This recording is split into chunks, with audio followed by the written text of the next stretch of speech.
Pour simplifier un petit peu cette conversation ce soir, ce que nous pouvons faire, c'est regarder le travail principal qu'un cours miracle nous encourage à faire, c'est de choisir le bon guide.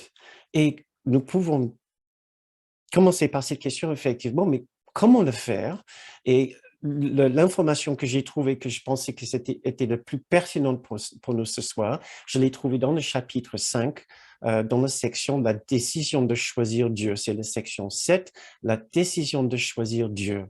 Maintenant, pour vous donner une idée synthétique de ce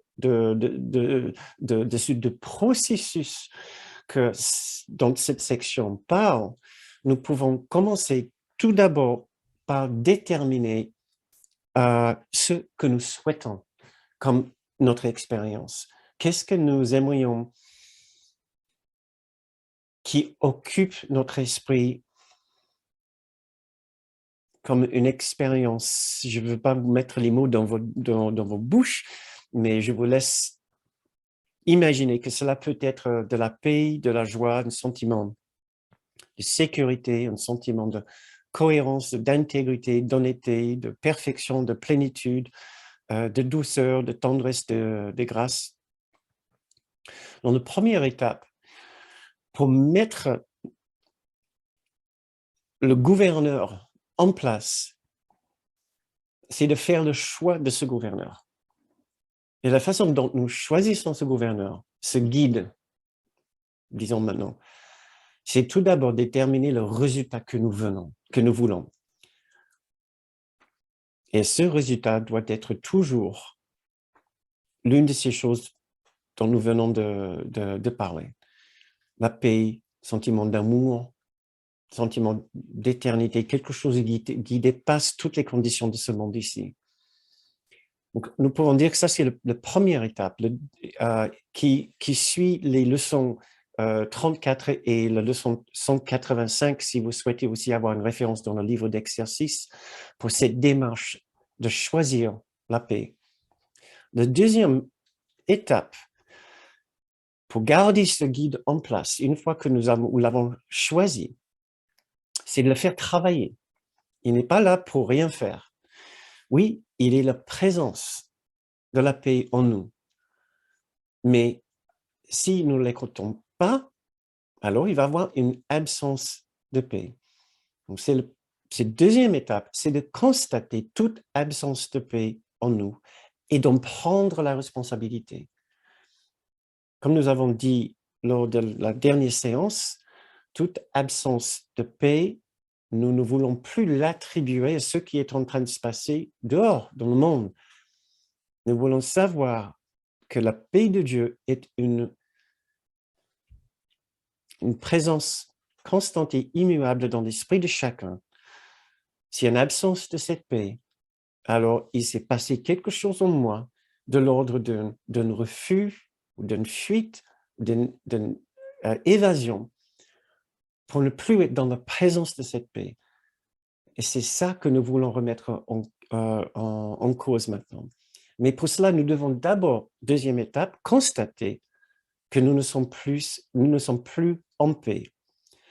Et c'est ce que je vous invite à faire, que vous êtes ici ce soir ou que vous écoutez cet enregistrement en replay, c'est de regarder immédiatement maintenant si quelconque événement depuis le début de cette période électorale vous a causé une absence de paix. Ou au moins, vous êtes capable d'attribuer une absence de paix à ce qui s'est passé pendant cette période électorale. Est-ce qu'il y a quelque chose qui vous a dérangé? Est-ce qu'il y a quelque chose qui vous a fait croire qu'il y avait un danger qui planait quelque part, que la peur était méritée, qu'il y avait une certaine injustice, il y avait un manque de justice dans le monde, ou que le système politique ne fonctionnait pas spécialement bien? Donc ça, c'est le genre de questions que nous posons lors de cette deuxième étape. Est-ce qu'il y a une absence de paix? À quoi est-ce que nous attribuons cette absence de paix? Quelque chose sûrement dans le monde extérieur qui se passe pendant cette période, et puis d'en prendre la responsabilité totale pour l'absence de paix, certainement pas pour ce qui se passe dans le monde, mais pour notre réaction par rapport à ce qui est en train de se passer. Puis la troisième étape, c'est de préférer avoir tort. Ça, c'est selon la leçon 5. Aussi, je ne suis jamais contrarié pour la raison, raison à laquelle je pense. Et aussi, bien sûr, cette fameuse, maintenant, petite citation du cours, est-ce que tu préfères avoir raison ou être heureux?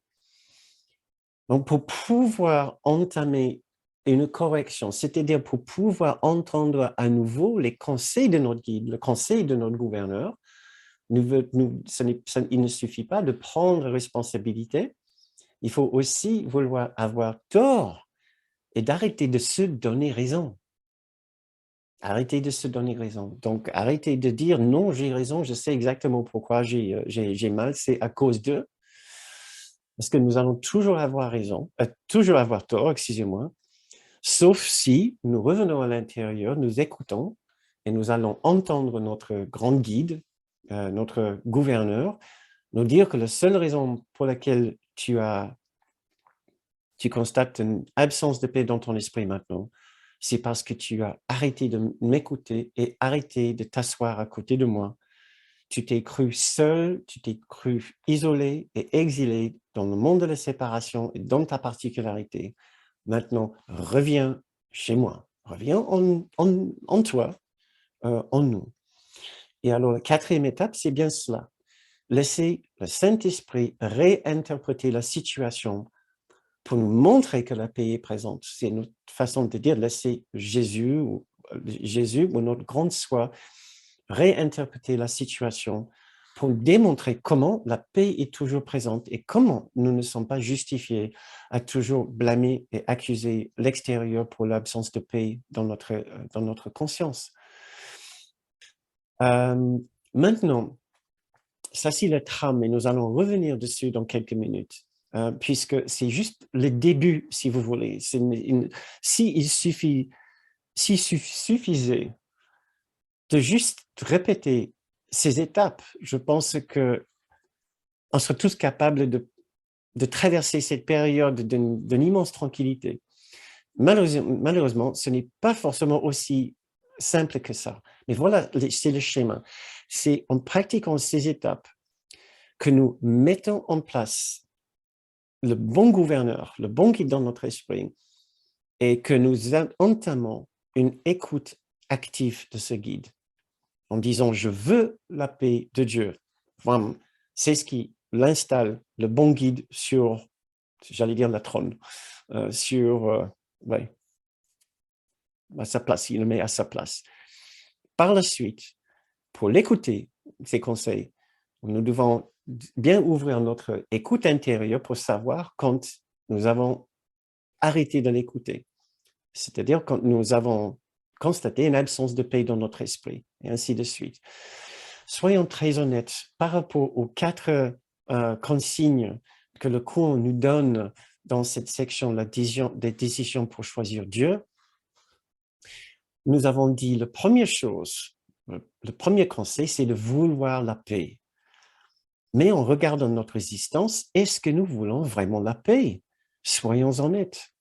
La paix est totale. La paix est l'unité parfaite. Dans la paix totale, il n'y a pas de particularité. Il n'y a pas de place pour notre souffrance particulière, pour nos jugements particuliers, pour nos accusations, pour nos opinions. Donc, d'abord, avec la première étape, nous pouvons constater une certaine difficulté. Faisons face. Non, nous ne voulons pas forcément la paix, soyons honnêtes. Mais revenons encore et encore à dire, mais si, quand même, nous voulons la paix. Par rapport à la deuxième étape, constater toute absence de paix et prendre responsabilité. Cela veut dire d'arrêtons de blâmer. Mais est-ce que nous avons vraiment envie d'arrêter de blâmer ou est-ce que nous avons envie de glisser sur nos absences de paix et juste continuer comme si? Est-ce que nous avons envie de constater toute absence de paix? Est-ce que nous avons envie de prendre responsabilité? C'est des très bonnes questions, des questions importantes si nous voulons garder Jésus à sa place. Tous les jours, il est en train de nous dire ce que nous devons faire. Et tous les jours, nous sommes en train de le destituer et dire « j'entends rien ». Donc, nous devons au moins être très honnêtes par rapport à ces 4 étapes. Comment est-ce que nous sommes en train de le destituer? Nous disons « non, je ne veux pas vraiment la paix.